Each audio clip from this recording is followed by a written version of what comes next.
কি করলাম এটা?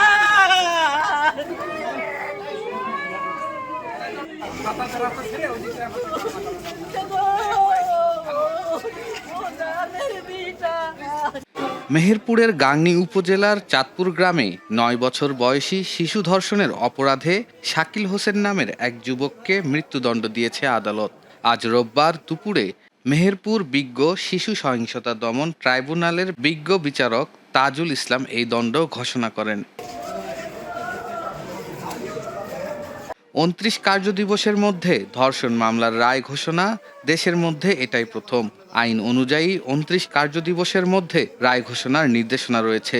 মামলার সূত্রে জানা গেছে ২০২৫ সালের ১৬ জুন সকালে শিশুটির বাবা গ্রামের মাঠে কৃষিকাজ করছিলেন।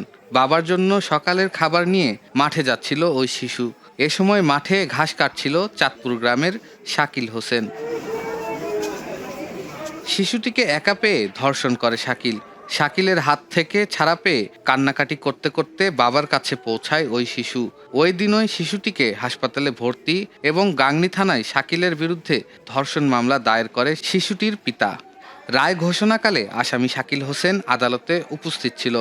আদালতের নির্দেশে তাকে মেহেরপুর জেলা কারাগারে প্রেরণ করা হয়েছে। উন্নত প্রযুক্তি এবং অভিজ্ঞ চিকিৎসক দলের নিরলস প্রচেষ্টায় আমরা আছি আপনার পাশে। ডেল্টা হাসপাতাল। পুলিশের চূড়ান্ত প্রতিবেদন পাওয়ার পর মাত্র ২৯ কার্যদিবসে রায় ঘোষণা করেন আদালত। বিচার ব্যবস্থায় যা একটি মাইল ফলক হিসেবে দেখছেন অনেকেই। শিশু ধর্ষণ ও নির্যাতন প্রতিরোধে দ্রুততম সময়ের মধ্যে রায় প্রদান ইতিবাচক হিসেবে দেখছেন সংশ্লিষ্টরা।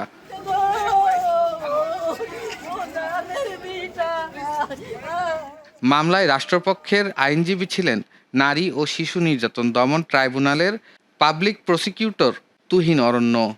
মেহেরপুর বিচারালয়ের ইতিহাসে এই প্রথম ২৯ কার্যদিবসের মধ্যে রায় ঘোষণা বিচারপ্রার্থীদের জন্য ইতিবাচক বলে জানান তিনি।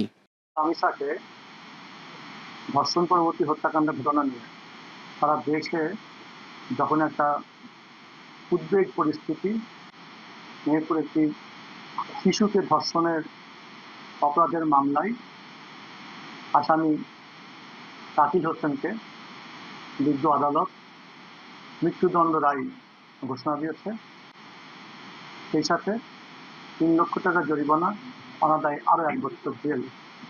এই রায় ঘোষণার মধ্যে দিয়ে এদেশে শিশুর প্রতি যে সহিংসতা সেটা রোধ এবং শিশুর সুরক্ষায় এই রায় অনেক ভূমিকা রাখবে।